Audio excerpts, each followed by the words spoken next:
Hello and welcome back to the channel. Let's dive deeper into obscure chess variants. Today we're playing Phantom Rooks, where each player gets 15 jump spells to free rooks from the back rank, and win the game with a king capture or checkmate. My goal is to win one game. Let's get started with game number one. All right, game number one, we do get the black pieces against the killer, which is not a good sign from the get-go. They start by advancing their pawn 2 squares, and my understanding from looking at a couple of games is you're supposed to try and lure the king out from behind the pawns, and then basically just use a jump spell on the brick to capture the king. That's what I think the main idea is, so that's what I'm going to try to go for in this game. I'll try to open up these pawns, maybe draw the king out to the side, and again, use a jump spell to capture that king. So they do push another pawn. I'm going to use the opportunity to fork these two pawns. It's not a fork in the sense that it wins me any material, but it is a fork in the sense that it starts to break up this pawn structure, and you can already see we have some attacking ideas here, as well as possibly being able to take this pawn on what I want to call c5. The other thing I can do is push this pawn, with the idea that should the opponent take, I can move my king out of the way, they could take again, and then I can capture the king with a jump spell. I don't know if that's too aggressive, but it seems fairly reasonable to me. They advance the pawn. Now, should I take, they could move the king over. I would follow suit, and I guess the rooks would not actually have any more threats. I guess I'll take this way instead. Again, a jump spell only stops one square from being basically part of the board, so it's not like they can jump spell both of these pieces, or rather the brick and the king at the same time, to capture my king. I can move over now, I think, and I'm threatening to capture that king. And I don't think it matters that they could take with check. I don't think that changes anything for me. I think I can still do a jump spell and capture the king. Nice. So we can place a jump spell on this brick and immediately capture the king to win game number one. All right, with that, we have one victory under our belt. Let's go to move on to game number two. I will also take a moment to address the fact that I'm already rated 1680 and now apparently over 1700 in this variant. This is because some variants have composed ratings, which means that your rating is not just about what your rating is in that specific variant. It could be an amalgamation of 2, 3, or even more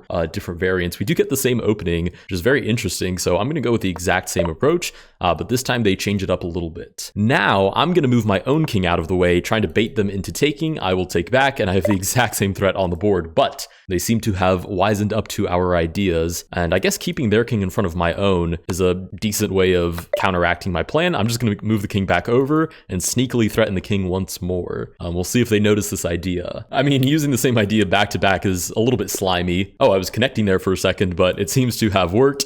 And with that, we get a second victory. That feels so slimy, but if they keep falling for it, I suppose I have every right to keep using it. Okay, similar opening. I'm gonna go with the exact same approach. Sure, I'll move my king out of the way. Now, they tried this last time, but this time they just take right away. We have the exact same threat on the board, but this time they have wisened up to our tricks. They advance the king forward. So I'm gonna keep pushing pawns. Again, I just want to sort of put the king in as uncomfortable a position as possible. Also, where did I just get a notification? I have no idea. Anyways, we'll give this check. We'll check again. Should they take, I instantly win. But they shuffle the king over instead and actually threaten to capture our own king, which is actually quite a big concern. So I guess I should shuffle over myself. Now, I'm the one playing defense. And they really could just take. There's nothing that I can actually do about that. But they advance the pawn instead. Now, hold on a second. Weird things are happening. I'm going to start by taking. If they take back with the king, it's an instant win. If they use a jump spell to take with the rook, I suppose I can use a jump spell and take as well. And that could get a little interesting, but they move the king back instead. Now, I don't think I want to take, but I'm not certain. Okay, where am I getting a notification from? Hold on a second. Okay, I have no idea if I got rid of it, but I tried. Oh, also the text box looks really ugly. Let me take a moment and make that smaller. Look at that professional adjustment. Okay, let's try that again. All right, it is my turn. They've just moved king to a3. Is there any way on earth I can capitalize on this? I really don't think so. I'm gonna move, I guess I'm just gonna move my king over. If they ever move the king back over, it's an instant win. So I guess we're both kind of just stuck on the edge now. As far as doing absolutely anything else with this position, I'm not exactly sure what to make of it. I guess I'll just move my rook over and target this pawn. They shuffle a rook over as well. I could just take. They could use a jump spell to get back here. I can always just recapture. Actually, I just realized if I take, they can take back. So it's actually a poisoned pawn. Okay, I'm going to use a jump spell to jump over and capture this rook. Now, I do have to wait 3 turns before this refreshes. So I guess I have to survive for 3 turns. They do take back with the king, which obviously threatens an immediate win because they still have their jump spell. So I guess I just have to move back.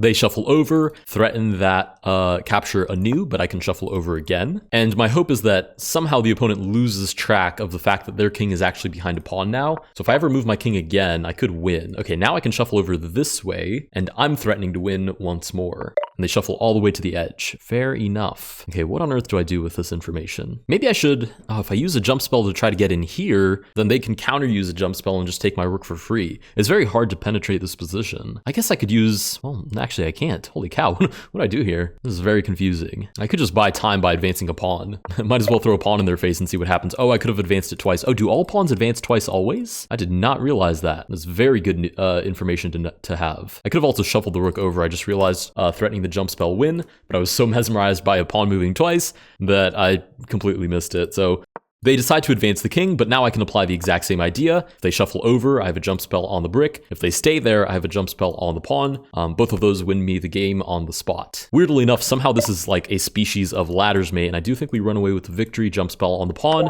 and we do capture the king. We have 3 victories under our belt. I have a funny feeling the killer is the only one playing this variant at the moment, and we do get paired again. I'm pretty sure I am right. Okay, we'll go with the same idea. Just expose that king as fast as we can, and even better, we are the ones with the white pieces this time. So we get that head start advantage. They do advance the pawn. I suppose I'd want a jump spell here. Or maybe I can just close the center, but that leaves them a little too comfortable. So I'm going to use the special pawn move on passant to remove that pawn instead. They do advance the king. They want their pawn back, I'd imagine at least. I'm going to defend it. I mean, a free pawn is a free pawn every day of the week, so I have no issue with holding on to my well-earned material. Okay, we'll take here. If they take, immediate win, but they seem to have just wisened up to the idea that you can capture through bricks with a jump spell. So they take back with the pawn instead. We're gonna have to figure out a different approach, a different trick that we can utilize. We've tried the sort of ladder's mate idea on the side of the board, but it seems difficult to remove this king from the center now. I guess we can just keep pestering the position with more pawn pushes, and eventually, hopefully that amounts to something. They advance a pawn as well. Should I take? They could use a jump spell to take back, but that doesn't activate the rook so much so that it intimidates my position, I don't think. Could also just advance this pawn. I don't know, put some pressure here, but they can also use a jump spell and counter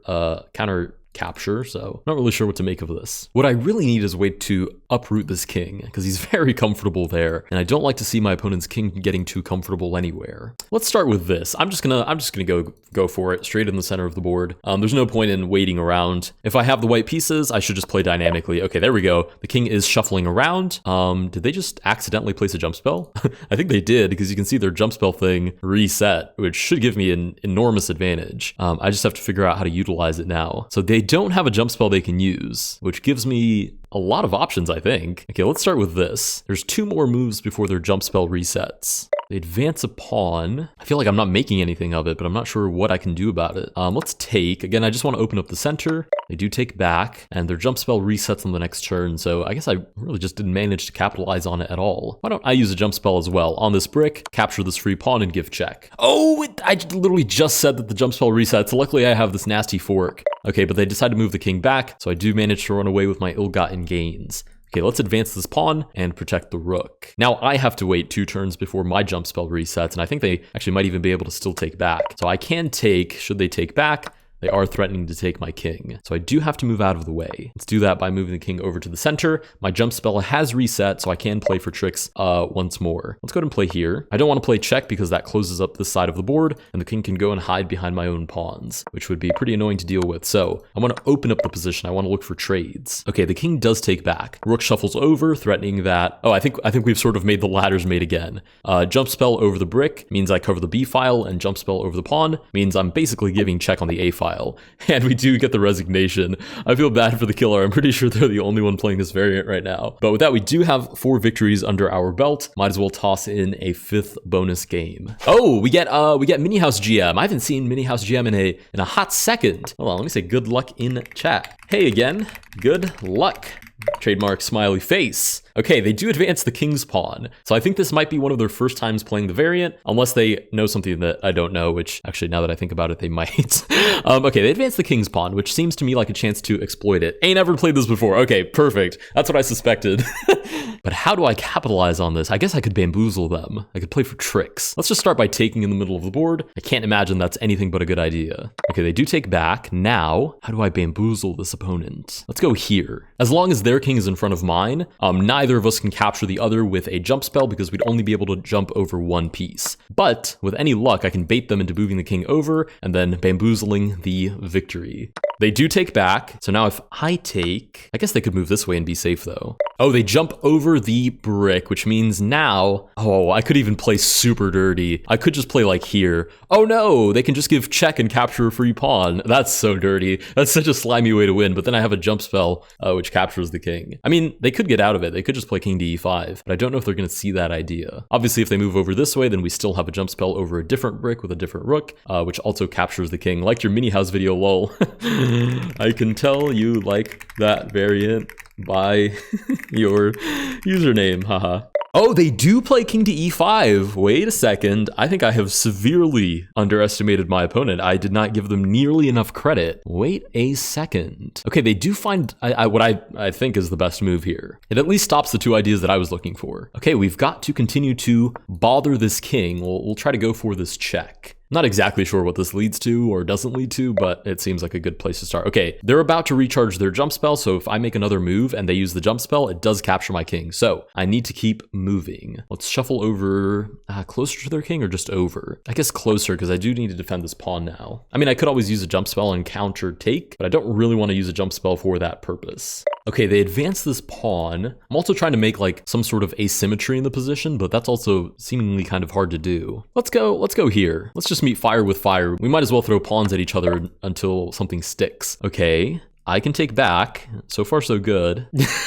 I can tell you like to checkmate people. That much is true. We learn a lot about each other by our usernames. Drop your username in the comments section down below and tell us what it says about you. We'll see what they make of this position. It's very dynamic. The pawn structures are not symmetrical. Ooh, king back to the center. Okay, so they can't place a jump spell here. Again, you have two obstructions, so there's no way to get to my king there. Now the question is, do I waste quote unquote a jump spell to develop one of my rooks? And I think I have to. I think that's the easiest way for me to, get any sort of play on the board. So jump spell on the brick, develop a rook, not actually an immediate threat. Oh, and let me respond to them as well. Accurate. Not an immediate jump spell threat, although they do take the precaution of moving out of the way, but now I have a rook in the game, which I'm very happy about. So I don't have a jump spell for another 2 moves, so I'm going to buy myself a couple of turns, just make some general developing moves. And they do shuffle the king over. Okay, there have to be ideas here, surely. Let's start with check. They move the king back, which is interesting. I'll advance another pawn. I'm kind of hesitant. It's very strange when your king is your most advanced piece besides pawns. It's a little bit awkward, but I'm not actually in danger yet. So I guess I can continue to just dogpile on the king until eventually the pressure breaks through the position. Ooh, double pawn advancement. I guess I could just give check, but then en passant isn't on the table. I think I want to give check though. Should they advance, I can take with this check. I guess the rook could take back though with the jump spell. Okay, the king shuffles over. Could use a jump spell here and just take. King would take back. I would take here. I think I would have an advantage there. Is there anything better I can do? I don't think I need to do anything better than that. I think that works just fine. So I'm going to take here with check first. They pretty much have to take back. And then I take here. Again, they do still have their jump spell, but they can't really do anything about it because of this double blockage. What they could do is like develop a rook, which means in 3 more turns, they would have that threat once more on the board, but I have lots of pawns to hide behind. So I feel pretty good about this. Okay, so they do use the jump spell. There's not really much I can do here. I can, I guess, make a waiting move of some kind. I could also give check. Could just move my king out of the way now. I mean, I might as well do that. Move my king out of the way right now. Oh, rook comes down. Wait a minute, their jump spell doesn't recharge for a hot second. So if I just take, it's not like they can capture me back right now. I think that's just free. I think they were trying to bait me into this, but their spell rather doesn't recharge for another turn. Now, if I were to make a random move, then their spell would recharge. So they would be able to take back, but obviously I'm not going to do that. I'm going to move my king out of the way instead. And I don't know, it just seems like it's hard for them to get active in this position. Because I also have my jump spell re-enabled. So if they ever try to develop one of these rooks, I can always just counter it with my own jump spell. They move the rook out of the way. You'd imagine they're trying to move back and develop the rook this way. I'm going to shuffle the rook over. It does nothing behind my king. So if that's where my king is going to hang out, then there's no point in having a rook behind it. That's not going to be able to jump over it and another piece anyways. They do shuffle the rook back over. The question is, how exactly do we make progress here? This is very tough. I mean, I could use a jump spell to move here, I suppose. They could use a jump spell to take back. I mean, they could even just move the king back, to be honest. It's not like it's an actual concrete threat. threat. What do we do here? I guess I'm running low on time as well. I guess I'll use a jump spell here and develop this rook. Now again, 3 more turns before I have another jump spell that I can use. Down to 33 seconds. It is 4-4 though. So I get 4 seconds back for every move that I make. I might just have to buy myself some time just to not get flagged here. So I can pretty much just move anything, and in 1 more turn, I will have my jump spell again. Okay, and then I'll go here, and I think I'm looking to just coordinate on E5. Again, now that we're even on jump spells again, you can imagine that if none of these bricks were here, any movement that I make that they can take, I can always take back. So I think this check is totally sound now. They do take, which means I can use my jump spell to take back, and it's sort of like the check just reappears on the board. I will take my free material. We should both get our jump spells back at the same time, so that should just be a free pawn that I've managed to snag up there. Okay, let's go here. So the king can't move over because of a jump spell threat. Rook shuffles over as well. I need another rook in the game is what I really need to defend f5. I could also just move this, threaten this. Does that work here? But then rook over, and check doesn't do anything because they can just jump and take my king. Okay, how do I do this? This is hard. They are right. I wish I could chat as well, but I'm so low on time. I don't think well, if I jump spell here, they can just take back. Ugh, what an ugly position. Okay, let's give this check. Let's just bother the opponent a little bit until we figure out what we're supposed to make of this. Waste a move. Shuffle the rook over, threaten this one, might as well pseudo defend it. Oh, and then I could use a jump spell to play here, and that is actually a threat because I have 2 pieces blocking the recapture at that point. So I think that's pretty concrete. We do give that check. And I think the only way out of it is to use a jump spell and block with the rook. So I think with that, we do manage to run away with the victory. I will say, it's quite funny how many jump spells we get for this game. I mean, 15 is so many that thinking about how many jump spells you have left is hardly even a remote concern. Like in spell chess, you do kind of want to calculate where you use your spells, because a jump spell can be critical in a checkmating position, but in this variant, they literally just give you 15 from the get-go. There are a lot of rooks, but the position becomes dynamic so fast that 15 is a hilariously high number of jump spells to get. Okay, we do have the opponent under 30 seconds. I do think we've managed to run away with this victory. I mean, it is a game of rooks, so the fact that we won so many of these by ladder's mate, even though there are magical chess spells involved, is somehow not actually that surprising. What can I move?